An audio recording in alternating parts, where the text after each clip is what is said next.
Evangelio de Mateo, capítulo 28, versículo 15. Por tanto, si tu hermano peca contra ti, ve y repréndele estando tú y él solos. Si te oyere, has ganado a tu hermano. Mas si no te oyere, toma aún contigo a uno o dos, para que en boca de 2 o 3 testigos conste toda palabra. Si no los oyere, a ellos dilo a la iglesia, y si no oyere a la iglesia, tenle por gentil y publicano. De cierto os digo que todo lo que atéis en la tierra será atado en el cielo, y todo lo que desatéis en la tierra será desatado en el cielo. Otra vez os digo que si 2 de vosotros se pusieren de acuerdo en la tierra acerca de cualquier cosa que pidieren, les será hecho por mi Padre que está en los cielos, porque donde están 2 o 3 congregados en mi nombre, allí estoy yo en medio de ellos. Entonces le acercó Pedro y le dijo: Señor, ¿cuántas veces perdonaré a mi hermano que peque contra mí? ¿Hasta 7? Jesús le dijo: no te digo hasta 7, sino aún hasta 70 veces 7. Nuestro sermón no va a tratar secuencialmente con el texto que acabamos de leer, puesto que como estamos en la serie sobre la doctrina de la Iglesia y es temática, vamos a tomar este texto también como referencia para tratar un asunto un tanto doloroso, y es aquel que tiene que ver con la obediencia a la palabra, con lo que conlleva la no obediencia y lo que supone la disciplina. Todo esto es lo que vamos a escuchar. Muchos son los que se mueven de un país a otro buscando nuevas oportunidades, poder establecerse para obtener una mejor calidad de vida, una mejor posición social, un mayor desarrollo profesional y una estabilidad familiar. Para ello usan todos sus recursos a fin de cambiar de ciudad o de país, a fin de conseguir estos logros que son completamente lícitos. Ahora bien, para llegar a tomar la decisión de abandonar el país natal y marcharse a otro, quien tal hace debe ser consciente de su propia situación, de las características que le envuelven y de las expectativas que le puede proporcionar el lugar al que se dirige. Esto conlleva un reconocimiento sincero de que se carece de muchas cosas y de que hay aspiraciones de otras que son interesantes para alimentar su vida y sus expectativas, y que esto es lo que contiene su país de acogida. Con este propósito en mente, mueven sus vidas aspirando a esa situación mejor. La pregunta que ahora debemos hacernos es: ¿esto también corresponde a nivel espiritual? ¿Cuántos hay que por la gracia de Dios han nacido en una iglesia donde solo hay hambre y miseria espiritual? Igual que lo hay en muchos países, que hay miseria absoluta. ¿Cuántos identifican que esa es su situación y por lo tanto que esto le debe llevar a moverse a otro espacio? ¿Cuántos son conscientes de que tienen que emigrar a otra iglesia que satisfaga sus hambrientas almas, que alimente su espíritu, que sus corazones sean consolados y que aprendan de verdad? ¿Cuántos son los que están dispuestos a someterse a la disciplina de una iglesia que está en orden, que no está entregada al entretenimiento, al buenismo, al espiritualismo, al misticismo, sino que busquen lo que aporta a sus almas aquello que supone la palabra de Dios, que debe ser predicada con rigor desde el púlpito de la iglesia? Así vemos que son muchos los que están dispuestos a hacer grandes esfuerzos para su futuro temporal, pero pocos son los que están dispuestos a hacer el más mínimo esfuerzo por un asunto que tiene que ver con la eternidad. Cuando llegues a un país civilizado, tienes el deber de conocer sus leyes y su cultura. Esto es lo que hemos leído en la lectura de introducción, que había que hacer con los extranjeros de Israel. Cuando alguien viene a Israel, pues tiene que adaptarse a las leyes y la cultura. Tiene que someterse a lo que en el país ha establecido. Y esto pasa también cuando llegamos a una iglesia que está en orden, porque los que entran a formar parte de una iglesia tienen que saber que efectivamente hay orden, porque Dios es un Dios de orden. Aquí no estamos hablando de las iglesias, que además es el título del sermón, de las iglesias según tu capricho, sino estamos hablando de cómo tenemos que obedecer la verdad e integrarnos en una iglesia donde se adore a Dios correctamente. Así que tienes que prestar mucha atención a lo que la palabra de Dios enseña desde el púlpito de esa iglesia. Tienes que prestar mucha atención. Debes saber cuál es el principio regulador de la adoración que Dios ha establecido en su palabra. Tienes que saberlo. Tienes que saber cuál es la confesión de fe de la iglesia, qué es exactamente lo que creemos y por qué creemos lo que creemos y no creemos otra cosa. Tienes que saberlo. Tienes que saber cuál es tu función en este mundo. Tienes que saber cuáles son las responsabilidades que asumes delante de Dios y de la iglesia. Y tienes que ver todo lo que te aporta para traer a tu corazón consuelo, para edificarte en el conocimiento, en la fe y en la gracia, y para ser útil en medio de la generación donde Dios te ha puesto. En todo este contexto de lo que es una iglesia y cómo funciona, hoy vamos a ver 4 aspectos de interés. En primer lugar, vamos a ver cómo hay que asumir la disciplina. En segundo lugar, 2 tipos de disciplina. En tercer lugar, el impacto de la disciplina. Y en cuarto lugar, el crecimiento bajo la disciplina. Así que vamos a ver asumiendo la disciplina. La disciplina, madre mía, todos se ponen a temblar. Si aquí hay disciplina, me voy corriendo. Al querer entrar a formar parte de una iglesia, no solamente debes saber cuáles son tus derechos, sino también cuáles son tus responsabilidades. Hay unos compromisos que se adquieren delante de Dios y delante de su pueblo.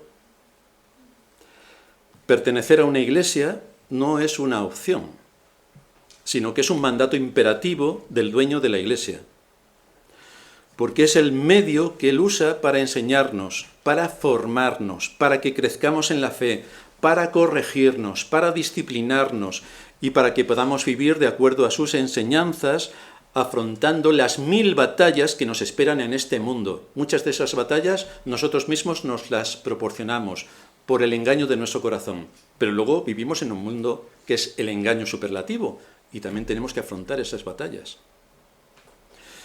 Nadie debería buscar una iglesia para divertirse o entretenerse, si es que en algo estima su alma. Nadie debería buscar una iglesia para divertirse o entretenerse, porque entonces se estarán dando por el camino ancho que lleva a la perdición y por el que lamentablemente va la inmensa mayoría de la cristiandad. Así que cuando hayas encontrado la iglesia que debe alimentar tu alma, aquella iglesia donde puedes percibir que vas a crecer en conocimiento y en gracia delante de Dios y de los hombres, es tu deber integrarte en esa iglesia y ser parte activa del cuerpo de Cristo a través de esa iglesia local. Al igual que se pide la nacionalidad cuando una persona llega al lugar en el que quiere vivir y donde tiene que asumir las normas y las leyes y la cultura de ese país, existe también la membresía de la iglesia. Esto en muchas iglesias es desconocido, pero esto es un principio. La membresía de la iglesia a la que se accede o bien mediante el bautismo, si has crecido en la iglesia y entonces te bautizas en el contexto de la iglesia y pasas a la membresía, o bien si vienes de otra iglesia tienes que aportar tu carta por parte de la iglesia de la que has salido para que aquí en esta iglesia te podamos acoger y veamos que no estás bajo ninguna disciplina, que todo está en orden y que te podemos acoger como un hermano, porque pretendemos guardar la integridad de la iglesia. Nos preocupa mucho la iglesia. Así que no va a entrar nadie que nos provoque un extraordinario problema. Por lo tanto, antes se examina. Ya sabemos que hay iglesias anárquicas y prevaricadoras, que solo buscan sumar adeptos y que no les importa si las personas que llegan están bajo disciplina o no están bajo disciplina, o hace 7 años que no aparecen o allí aparecen. Y además muestran su desprecio absoluto a otros ministerios que sí han impuesto disciplina sobre tales personas, pero ellos consideran, porque como están por encima de todo, que no les van a mantener esa disciplina de su iglesia de origen. Esto, desde luego, nosotros no lo vamos a hacer. Si alguien viene con carta de recomendación de una iglesia y está bajo disciplina, hasta que no cumpla la disciplina, no puede ser considerado para entrar a la membresía de la iglesia. Queremos que quienes se integran a la Iglesia tengan todos sus asuntos arreglados con su Iglesia de origen, y es entonces cuando pasarán a formar parte de la membresía oficial de la Iglesia, que está definida y precisada en su libro de registro. Así cada uno toma conciencia de que es responsable en la Iglesia para apoyar a la Iglesia en la misión que tiene encomendada en este mundo, que es ser columna y baluarte de la verdad. Esta es nuestra misión, y eso es lo que estamos determinados a hacer. Tenemos dos propósitos como Iglesia, y ninguno es el de entretener y divertir a la gente, ni tampoco ser una ONG. Hay ONGs que tienen que cumplir su papel, así que lo cumplan. Pero nosotros no somos una ONG, somos una Iglesia. Y por lo tanto tenemos que cumplir con nuestro papel. ¿Y cuál es nuestro papel? En realidad son dos. Anunciar el Evangelio hasta lo último de la tierra, orando al Señor para que tenga misericordia de los perdidos y a través de la predicación del Evangelio vengan a la salvación. Y el otro, instruir a los que se congregan en la Iglesia, enseñarles la palabra, ir profundizando en todas las doctrinas para que haya una comprensión cabal de todo lo que Dios expone en las Escrituras. Cada creyente ha sido llamado por Dios para formar parte del cuerpo de Cristo, lo cual implica que por obediencia a sus mandatos y de forma voluntaria, por obediencia a Él y de forma voluntaria, no por capricho para satisfacerse carnalmente, se va a someter al gobierno de la Iglesia que Dios ha establecido. Este gobierno tiene la responsabilidad delante de Dios, y en el gobierno solamente están los pastores, no están los diáconos. En muchas iglesias todos forman el consejo de gobierno. No es así según la Escritura, por lo tanto solamente es el pastor el que forma el gobierno de la Iglesia. Este gobierno tiene la responsabilidad delante de Dios de guardar pura la doctrina. Esto es importante. No puede venir nadie a contarnos una historia y que todo el mundo, como somos todos tan buenos y el amor fluye por todos sitios, pretendemos y dejamos que nos cuenten cualquier historia, cualquiera que venga a visitarnos. No, quien se sube al púlpito ya ha pasado un pequeño filtro antes de ponerse aquí delante. Tenemos que garantizar pura, el gobierno tiene que guardar pura la doctrina, tiene que guardar pura la fe, tiene que mantener el orden eclesiástico y si llega el caso, aplicar la disciplina. Esto no es habitual, es esporádico, pero que nadie piense que no existe, porque sí que existe. La palabra disciplina no es en nuestros días algo de buen gusto. La disciplina. Pensamos en un látigo con 40 púas que nos van a azotar allí hasta... Bueno, esto es un poco de fantasía. Nuestra sociedad, que se llama progre, aunque en realidad es cavernícola, se rebela contra la disciplina como si pudiéramos vivir en este mundo sin disciplina. Pero nada funcionaría sin disciplina. Nada, absolutamente nada. Que se lo digan a Hacienda. En nuestra vida aplicamos disciplina cuando nos levantamos cada día a una determinada hora y no cuando nos resulta caprichoso, porque tenemos unos compromisos que tenemos que cumplir. Aplicamos disciplina. Asumimos las normas internas de nuestra empresa. Nadie llega a una empresa nueva y dice, bueno, a partir de hoy yo voy a poner las normas. Pues a partir de mañana estás en el desempleo. ¿Qué tal? Esto no puede ser. Tienes que asumir las normas de la empresa que te paga. Y lo mismo ocurre con las normas del hogar. Tenemos que cumplir una serie de normas del hogar que no están escritas, pero hay que cumplirlas. Por eso en la familia aplicamos la disciplina cuando nos sentamos todos a la misma hora a comer. No come cada uno cuando le da la gana. No, porque hay veces que la casa puede ser un hotel, pero entonces no estamos aplicando los principios de la Escritura. La casa debe ser un hogar, no una casa, ni un hotel, un hogar. Y todos se sientan a la mesa a la misma hora. Se pone la comida en oración delante del Señor, dándole gracias por su suministro diario. Y entonces todos tomamos de los alimentos. Estamos cumpliendo con una serie de disciplinas cuando se respeta a los padres, cuando cada uno cumple con su función. Hay normas, como decía, que no están escritas, pero todos saben cómo son. Si alguno de los miembros de la familia no cumple con su labor dentro de las normas de la casa, esto genera conflictos inmediatamente. y entonces hay que corregirlos. Por lo tanto, veis que sí que funciona el tema de la disciplina. Si no aplicas disciplina en tu vida ni en la vida de tus hijos, no te deberías extrañar de que sean personas frustradas, orgullosos, egoístas, amadores de los deleites, sin afecto natural. Pero si les aplicas doctrina, quiero decir disciplina, entonces el que sean creyentes o no no está en tu mano, pero el que sean educados sí. Así que tu deber como padre es educar a tus hijos. Nuestro país se rige por unas leyes y normas que son disciplinas aplicables para todos los que habitamos en España, en este caso. Y estas normas nos indican que debemos conducir por la derecha, que nos tenemos que parar cuando hay un semáforo en rojo. En definitiva, todo implica disciplina. Tenemos que estar disciplinados para asumir las normas que rigen en el mundo en el que vivimos. Y si todo esto ocurre en la sociedad civil, ¿por qué razón no ocurre en la Iglesia? Porque en muchas iglesias aquello es un desastre colosal. Eso sí, hay mucho amor. Pero no estoy seguro si el amor cubre todo eso.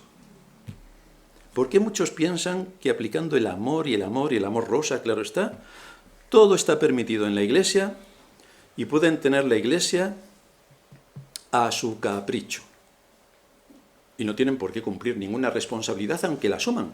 Pero como todos somos hermanos, puedo faltar a mis responsabilidades porque como somos hermanos no pasa nada. Pues sí que pasa, hermanos, sí que pasa. Como alguien asuma la responsabilidad y no la cumpla, pues tiene un problema. Él y tiene un problema la Iglesia. Y si no cortamos el problema con él, la Iglesia seguirá soportando a un inútil. Y ya tenemos bastantes inútiles en el gobierno. Así que en la Iglesia no los queremos. El Dios que creó todas las cosas con un orden absoluto es el mismo que impuso ese orden a la vida del hombre sobre la tierra. Y dentro de este abanico está la Iglesia. Si queremos estar integrados en una Iglesia sana, entonces debemos estar dispuestos a imponernos la disciplina en obediencia a la palabra, por amor a la palabra, porque debe ser nuestro deseo servir a Dios. Y entonces que todo esté en orden, que el testimonio se mantenga puro, que podamos andar sometidos a la voluntad de Dios, porque con todo esto honramos su nombre. Por esta razón debemos velar los unos por los otros para que el cuerpo de Cristo, la Iglesia, se mantenga firme en su cometido, porque tenemos un cometido serio que cumplir en este mundo. En segundo lugar, vamos a ver los dos tipos de disciplina. Al hablar de disciplina tenemos que considerar la que voluntariamente asumimos y la que viene impuesta para el buen funcionamiento de cualquier institución. Existe la disciplina formativa y la disciplina correctiva. Si comparásemos la disciplina del cuerpo de Cristo, que es la Iglesia, con la disciplina del cuerpo físico, de nuestro propio cuerpo, sería: tienes que mantener una dieta equilibrada, tienes que hacer ejercicio, tienes que cumplir las normas, tienes que asumir tus responsabilidades para trabajar o para estudiar o para aportar lo que se demande de ti en el contexto de tu familia. Esto es una disciplina formativa. Son cosas que debes saber para cumplirlas y así te irá bien en este mundo. La disciplina correctiva sería aplicar cirugía ante órganos que no cumplen su función y que han quedado inutilizados o dañados y que afectan al resto del cuerpo, lo que provoca una alteración completa de nuestro organismo e impide realizar nuestra función de forma normal. Afecta a todo nuestro cuerpo. La disciplina formativa tiene que ver con la enseñanza de las doctrinas que la Iglesia debe aprender para traer consuelo y paz a su vida, en la que se imparte cómo debemos andar de acuerdo a la voluntad de Dios. Por eso profundizamos en su palabra y tocamos todos los aspectos que tienen que ver con la vida de la Iglesia, todo el consejo de Dios revelado en su palabra y todas las doctrinas que aparecen en las Escrituras. Por eso damos ahora la doctrina de la Iglesia, porque tenemos que tocar absolutamente todo para formar a la Iglesia. Queremos ser disciplinados en obedecer la voluntad de Dios, a la que cada día del Señor nos exponemos. Todos los días del Señor aprendemos. Si escuchamos y meditamos. Si cerramos el oído y no meditamos, pues nos vamos como hemos entrado. Pero hoy, el día del Señor, Él lo instituyó precisamente para que cumpliéramos con este propósito, para ser alimentados por su palabra. Eso es lo que vemos en nuestros antepasados de la fe, cómo por obediencia a Dios tuvieron que tomar decisiones difíciles. Los creyentes de hoy piensan que como son hijos de Dios, la vida será fácil, te toca la lotería, te suben el sueldo, te dan un coche de regalo, la casa, no sabes con tantas habitaciones qué vas a hacer, pero esto es vivir en el mundo de la fantasía, esto no es la realidad. Para obedecer a Dios se necesitan sacrificios, y a veces muy duros. ¿Os acordáis de Moisés? Iba a ser rey de Egipto. Imaginaos cómo vivía. Solo imaginaos, en la época. Tenía absolutamente todo. Fue instruido en las artes, en las ciencias, en las letras, profesores magníficos, esclavos a su servicio, cualquier comida que quería la tenía, cualquier cosa que su corazón deseaba, ahí estaba, y tuvo que tomar una decisión. Salió de Egipto y se fue 40 años a cuidar cabras.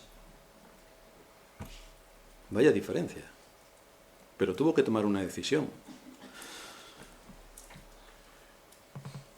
¿Qué podemos decir de Abraham? Que lo comentaba esta semana con una hermana, que asumió el mandato del Señor para que matase a su hijo. Y lo iba a hacer hasta que un ángel detuvo su mano. Pero tuvo que tomar decisiones difíciles, en obediencia. Así que cada vez que tenemos que obedecer a Dios, nos va a costar enormemente un sacrificio. Pero de eso se trata. ¿Obedecemos a Dios o seguimos el capricho de nuestro corazón? De eso se trata. Y como dice Hebreos, el tiempo nos faltaría para hablar de todos los que tuvieron que tomar decisiones difíciles para obedecer al Señor, y muchos de ellos murieron por obedecer al Señor. Fueron aserrados, casos espeluznantes. ¿Por qué pensamos que nosotros estamos exentos de tomar decisiones difíciles cuando hemos conocido la voluntad de Dios? ¿Por qué pensamos que a nosotros todo en el mundo, todo en nuestra vida nos debe funcionar más que bien? Y si algo no funciona bien, entonces nos enojamos contra Dios, porque no ha hecho lo que nosotros queríamos. Bueno, en la iglesia vas a aprender que eso no es así. Vas a aprender que eres un insensato si te enfrentas contra Dios cuando algo pequeñito en tu vida, que es casi intrascendente, te lleva a altercar contra Dios, porque en sus propósitos soberanos ha determinado una cosa que a ti en tu vida no te gusta. Pues eso lo vas a aprender en la iglesia, para ver cómo la providencia de Dios se mueve y cómo tienes que descansar en Dios. La predicación, la oración, el reunirnos en la adoración pública con todos los elementos que la integran, es lo que está incluido en la disciplina formativa. En la Iglesia conocemos más profundamente la voluntad de Dios revelada en las Sagradas Escrituras. Hoy se trata de esto. Adoramos a Dios todos juntos cuando entonamos nuestras alabanzas. Pero adoramos a Dios también cuando abrimos las Escrituras y son expuestas. Estamos adorando a Dios. Ahora mismo estamos adorando a Dios, escuchando su palabra. Pero es que yo quiero un cursillo. No, hermano, tienes hoy la palabra predicada. No pidas cursillos ni empieces a pedir, pues yo quiero que me prediquen sobre Mateo 24 y yo sobre Eclesiastés 3. No, hermano, ven a la iglesia que tenemos enseñanza consecutiva y aprenderás. Pero tienes que venir a la iglesia, tienes que unirte con el pueblo de Dios, tienes que abrir tus oídos a lo que la palabra de Dios te enseña y luego tienes que aplicar aquello que estás escuchando. Tenemos que huir del deseo de nuestro corazón y de nuestros caprichos si queremos servir al Señor. Si queremos servir al Señor. Debemos ser disciplinados cuando asumimos las normas para cumplir nuestra función de acuerdo a lo que se espera bíblicamente de nosotros en todas las áreas de nuestra vida. Porque la Escritura afecta a todo. La Escritura afecta a todo.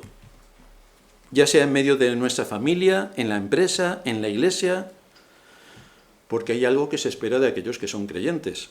Hay unas expectativas creadas de aquellos que dicen ser hijos de Dios. Se espera algo de sus vidas, de su comportamiento, de su compromiso de fidelidad con Cristo y de su pueblo. Por ejemplo, hoy cuando venía hacia la iglesia, por la autovía, hay un coche que está en la izquierda. No se quita de la izquierda. Hay una de las salidas, que es la que yo tomo. Y el vehículo va desde la izquierda y se mete directamente, sin intermitentes ni nada, en el carril de salida de la autovía. Pero no solamente se mete inadecuadamente, que hay que dar un frenazo para evitar el choque, sino que sigue manteniéndose en la izquierda, impidiendo el adelantamiento. Y cuando por fin lo consigo adelantar, veo que tiene detrás un pececito.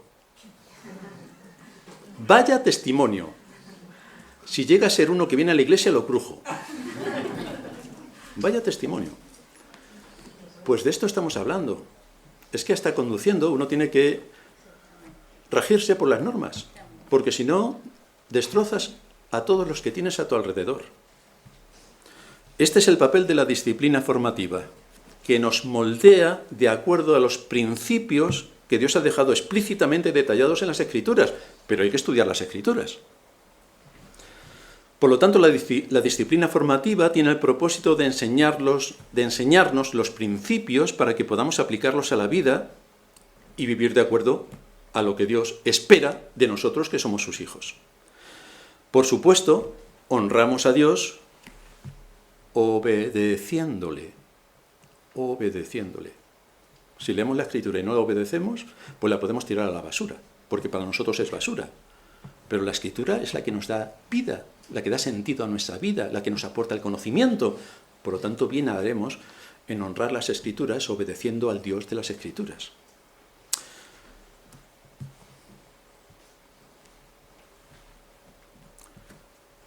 Si viviéramos de acuerdo a nuestra voluntad y no de acuerdo a la voluntad de Dios, donde atentaríamos contra algunos de los mandamientos y principios, entonces es cuando el gobierno de la Iglesia, desde la autoridad que la Escritura le da, pasaría a aplicar la disciplina correctiva.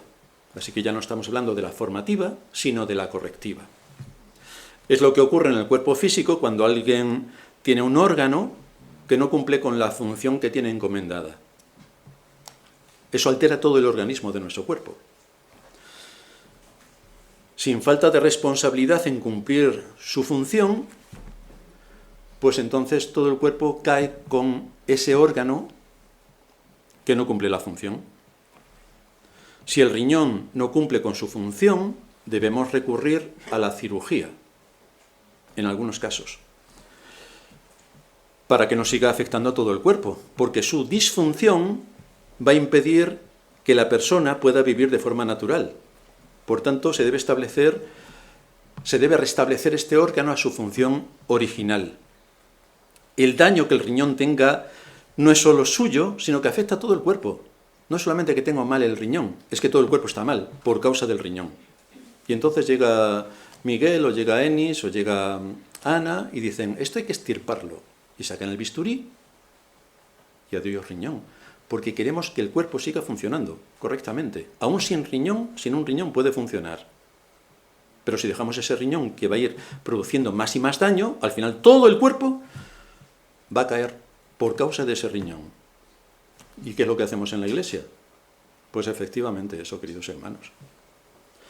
En muchas iglesias esto se tapa con amor. Hay que tener amor, entonces dejamos el cáncer en el cuerpo porque hay que tener amor, así todos nos morimos, con mucho amor, pero nos hemos muerto. Pero esto en la Iglesia no se puede permitir. Muchos lo permiten, y ya vemos cómo están las iglesias, pero nosotros no lo vamos a permitir. Los que hablan más del amor son los primeros asesinos espirituales que hay en las iglesias. Por esta razón es el propósito de Dios que estas deficiencias se traten con bisturí y se quite el mal de en medio de su pueblo. De ahí los mandatos contundentes a la Iglesia para mantener la paz y la unidad con base en la verdad, porque en caso contrario no podemos cumplir con nuestro propósito en el mundo.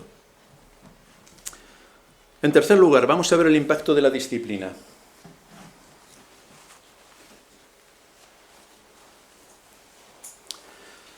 Ya sabemos que en muchas iglesias no hay disciplina, porque se prefiere el número antes que la verdad. Pero eso es contrario a la Escritura. Muchos se acercan a la iglesia con un prejuicio adquirido de que allí le van a dar todo lo que su corazón desea. Quieren la iglesia según su capricho y lo único que evidencian con esa disposición es que tienen una ignorancia extraordinaria. Si como Iglesia queremos servir a Dios con integridad, esto supone que en ocasiones se va a aplicar la disciplina correctiva, aunque esto vaya en contra de la popularidad y del número. No queremos ser muchos, queremos ser fieles. Pero la fidelidad muchas veces no está en los muchos, está en los pocos. Pues nos quedamos con los pocos. Descuidar la disciplina correctiva puede ser mortal para una iglesia. Si algo no se corrige a tiempo, puede ser un cáncer terrible para la vida y el ministerio de la iglesia. Por tanto, en ocasiones, hay que aplicar la disciplina correctiva. ¿Cómo podemos predicar todo el consejo de Dios si entre nosotros hay unas personas que atentan contra la autoridad de aquel que está enseñando? Esto es bastante sencillo de entender. Si alguien tiene animadversión hacia el pastor, en cuanto el pastor se ponga a hablar, todo lo que diga va a ser usado en su contra. Pero entonces, ¿por qué vienes a la iglesia? ¿Por qué estás aquí meses y años en la iglesia si no puedes escuchar al pastor? Si llegan personas nuevas, ese cáncer se extiende a esas personas nuevas y anula por completo la palabra de Dios, que es la que puede salvarles. Porque a ese grupo cancerígeno se le está permitiendo que haga todo lo posible para manchar el nombre del pastor y su reputación, con lo cual a aquellos que van contaminando cierran sus oídos a la predicación y generan una división mortal. Desde luego a nadie le gusta la posibilidad de pasar por el quirófano, a nadie. Pero muchas veces es el bisturí el que salva la vida. A esto llamamos arrepentimiento. Si una persona peca gravemente y se arrepiente, no pasa nada. El amor está ahí para perdonar. Pero si una persona peca gravemente y no se arrepiente, nosotros no lo vamos a perdonar. No lo vamos a perdonar, porque no está pidiendo perdón ni mostrando arrepentimiento. Así que ¿cómo vamos a perdonar algo sobre lo que no está pidiendo perdón? Muchas veces se toca este tema, pero en general gran parte de los que han sido sometidos a una disciplina severa, que ha llegado finalmente como fruto de su pecado, son quienes despliegan un arsenal de soberbia y de orgullo antes que mostrar arrepentimiento y pedir perdón al Señor y a la Iglesia. Pero eso no se suele hacer. Tenemos la certeza de que el Evangelio que escucharon no es el que salva sus almas, porque no volverán jamás como el hijo pródigo arrepentido por sus pecados y pidiendo perdón. Eso es lo que produce la soberbia. Eso es lo que produce la soberbia. Debemos recordar que fuimos creados a imagen y semejanza de Dios, de manera que no nos causa sorpresa que a través de todo el Antiguo Testamento, a medida que Dios formaba a su pueblo y lo llevaba a sí mismo, los instruía para que fueran santos, y esto con el fin de que el carácter de Dios fuera tomado como ejemplo para ellos. Sed santos porque yo soy santo. Ahora bien, si hay cosas que corregir, Dios las corrige. En el texto que leíamos en la introducción, Números capítulo 15, versículo 30, se nos habla de cómo se corrige aquellas cosas que están desviadas, de dónde tienen que estar en el centro del orden divinamente instaurado. Números 15, 30, mas la persona que hiciere algo con soberbia. Vaya, aquí viene el asunto particular. Así el natural como el extranjero, da igual que seas de aquí o de fuera, pero estás dentro de una unidad que persigue la paz. La persona que hiciere algo con soberbia, así el natural como el extranjero, ultraja a Jehová. Esto es bastante severo y bastante grave. Así que no es para tomarlo a la ligera, ni para pensar, bueno, es que el pobre tiene un pecado de soberbia y se ha cargado media iglesia. Pobrecito, que tiene soberbia. Vamos a orar al Señor a ver si le quita la soberbia. Bueno, pues el Señor da pastores a su iglesia para que ese individuo le quite la soberbia directamente al pastor. ¿Y cómo se la quita? Pues aquí lo vemos. Esa persona será cortada de en medio de su pueblo. ¿Quién lo hace? Las autoridades que Dios ha establecido. Por cuanto tuvo en poco la palabra de Jehová y menospreció su mandamiento, enteramente será cortada esa persona. Su iniquidad caerá sobre ella.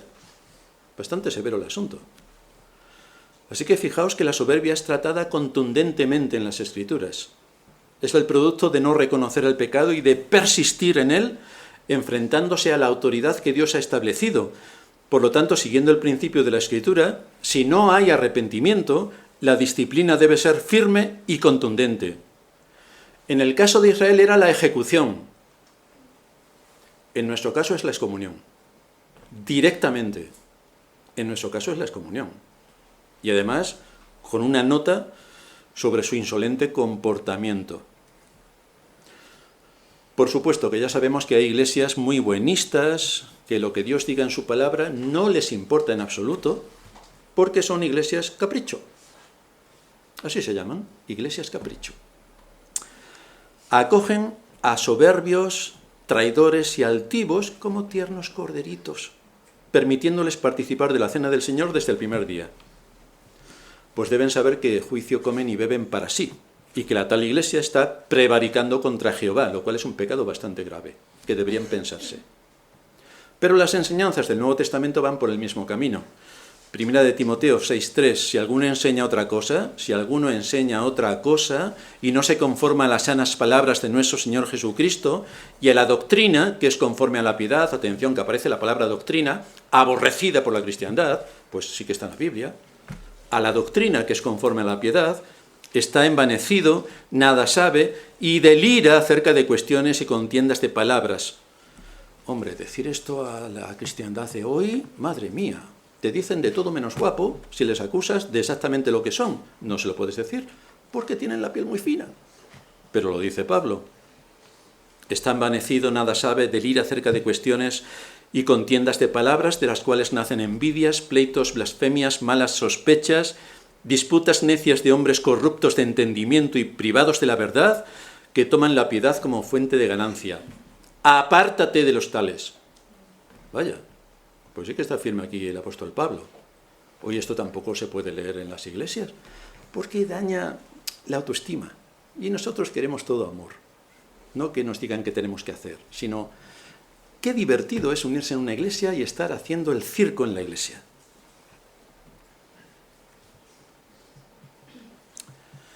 Hay un principio de separación, es decir, tenemos que mantener cierta distancia con las personas que atentan contra el testimonio de la iglesia y contra el nombre de Dios para que vean el alcance de su pecado. Tenemos que mantener distancia. Ellos son quienes han roto con su pecado insolente la comunión con la iglesia. Entonces, ¿por qué razón debemos mantener la relación con ellos?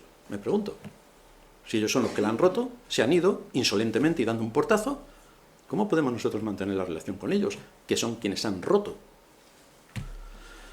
¿Permitiremos que piensen que no ha pasado nada cuando se ha ultrajado el nombre de Dios y se ha ultrajado a la iglesia?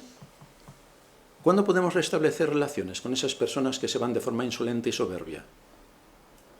Cuando se arrepientan.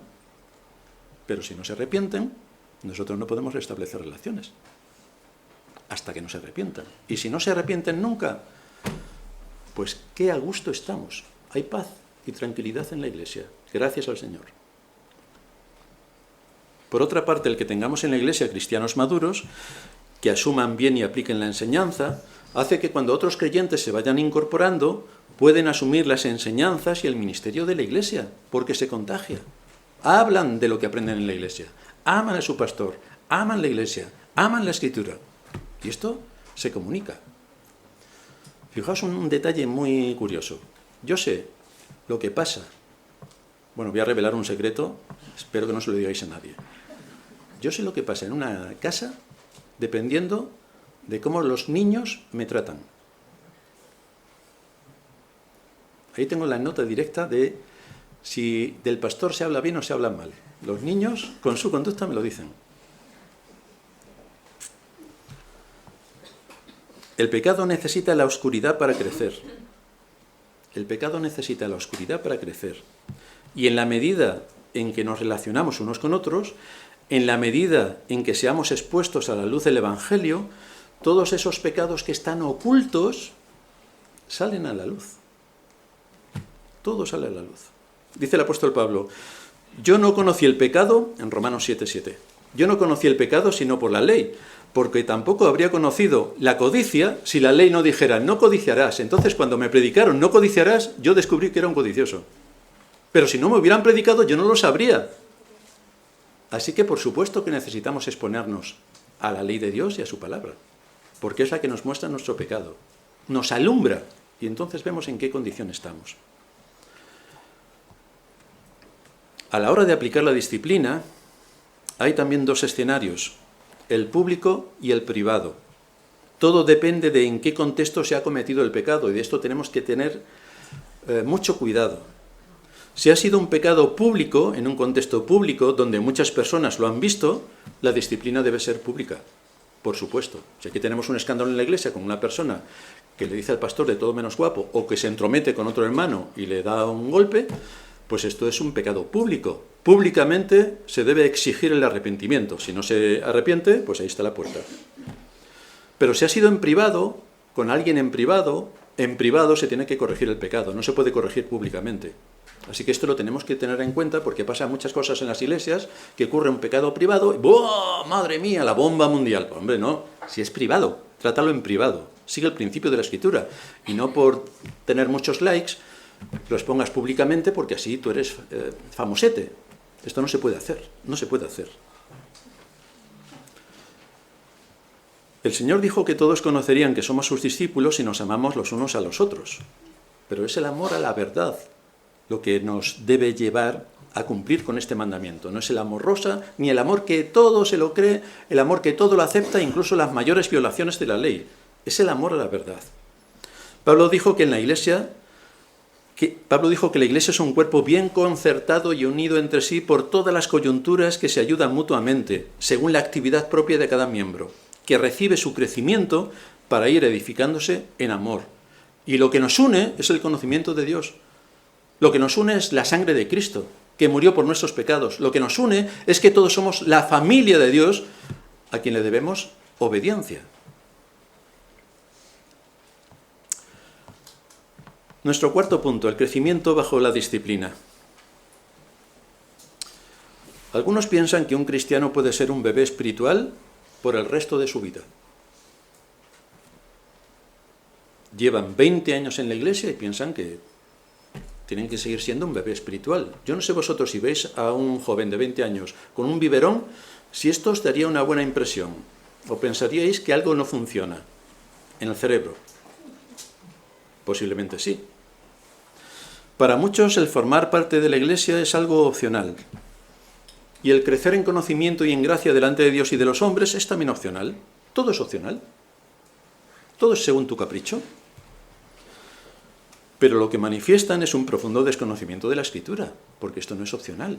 No es opcional que quede a tu disposición el seguir creciendo en el conocimiento y en la fe. No, no, no. Es tu obligación. Es tu obligación. El crecimiento es señal de vida. Las plantas que tienen vida son aquellas que crecen. En muchas áreas la experiencia nos muestra que cuando algo deja de crecer, se muere. Por tanto, cada verdadero creyente se tiene que preguntar, ¿cuánto he crecido este año? ¿Cuánto he crecido? Bueno, yo voy a la iglesia, llevo 47 años en la iglesia y sé lo mismo que sabía el primer día. Pues estás muerto. Es que cada día del Señor nos exponemos a doctrina, que es para que medites en ella y que crezcas en el conocimiento de Dios y en la fe. ¿Cuánto he crecido este año? ¿Cuánto he avanzado en la fe? ¿Qué doctrinas están más asentadas en mi conciencia y de qué manera me han afectado para honrar más a Dios y para conocerle más? Y luego cómo esto se traduce en mi vida cotidiana. Esto es un reto que cada uno debe marcarse. ¿Cuánto he crecido? ¿Cuánto he crecido? Pablo esperaba que los corintios crecieran en la fe. Decía que crecieran en aquel que es la cabeza, es decir, Cristo. Pedro dio también esta exhortación a los cristianos. Dice en su primera carta, capítulo 2, versículo 2, «Desead como niños recién nacidos la leche espiritual no adulterada, para que por ella crezcáis para salvación». Pero la leche es para un tiempo, no es para siempre. Luego están las doctrinas que la cristiandad aborrece. Solamente mencionas doctrinas y ya les sale urticaria. Pero están en la Escritura. La Iglesia tiene la obligación de ser un medio para que el pueblo de Dios crezca en gracia y en conocimiento. Y para ello tiene que enseñar la necesidad de obedecer la verdad. Tiene que enseñar cómo ser disciplinados. Tiene que escuchar con atención a aquel que asiste la palabra predicada. Tiene que meditar en la palabra. Tiene que orar de acuerdo a la palabra. Y tiene que vivir de acuerdo a la palabra. Todo eso es lo que se enseña en el Día del Señor. Tenemos que conocer la soberanía de Dios, tenemos que conocer su providencia, tenemos que conocer sus juicios, su amor, su ira, su misericordia, su poder. Todo esto lo tenemos que conocer porque todo esto nos afecta a nosotros en nuestro día a día. Si en lugar de esto encontramos lugares donde Dios es más cuestionado que adorado, donde el Evangelio se diluye, donde la predicación se ausenta, donde hay un culto mundano que sigue la moda de nuestra época, entonces será difícil esperar que esa iglesia pueda edificar a los santos. Porque a lo mejor no hay ningún santo, queridos hermanos. A lo mejor no hay ningún santo. Y también debemos saber qué ocurre en medio de los conflictos, qué ocurre en medio de las pruebas, qué ocurre en medio de decisiones que tenemos que tomar que son bastante dolorosas. ¿Qué ocurre? ¿Qué ocurre porque las cosas no salen como nosotros habíamos planteado? ¿Qué ocurre cuando todo nuestro plan que iba a ocurrir en un tiempo determinado, todo se viene abajo y no tiene nada que ver lo que está ocurriendo con lo que yo había pensado? Y entonces empiezo a dudar de Dios. Por eso nos encontramos con preguntas: ¿por qué me pasa esto a mí? ¿Por qué Dios no me ha dado tal cosa? ¿Por qué mi padre no es como yo quiero? ¿O mi hijo como yo quiero? ¿O mi esposo o mi esposa como yo quiero? ¿O el pastor como yo quiero? Quien empieza así se queja de todo. Todo le parece mal. No encuentra nada que tranquilice su alma. La amargura le domina. La frustración le somete. Y este es el camino que le lleva a sospechar de Dios, de su cuidado, de su amor, de todo lo que nos ha dado en Cristo. Porque sin un conocimiento cabal de la Escritura, solamente nos miramos a nosotros mismos. Yo, lo que a mí me pasa, lo que a mí me ocurre, lo que yo. ¿Qué pasó con Pedro cuando empezó a andar por el agua y se miró a sí mismo? ¿Qué se hundió?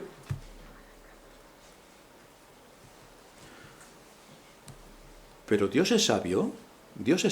Esto es algo que aprendemos en las Escrituras y que nos esforzamos por enseñar. Dios es sabio. Nada ocurre sin su consentimiento.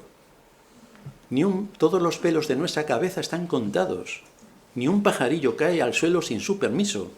Dios domina toda la creación, tanto los seres visibles como los invisibles. Dios domina absolutamente todo.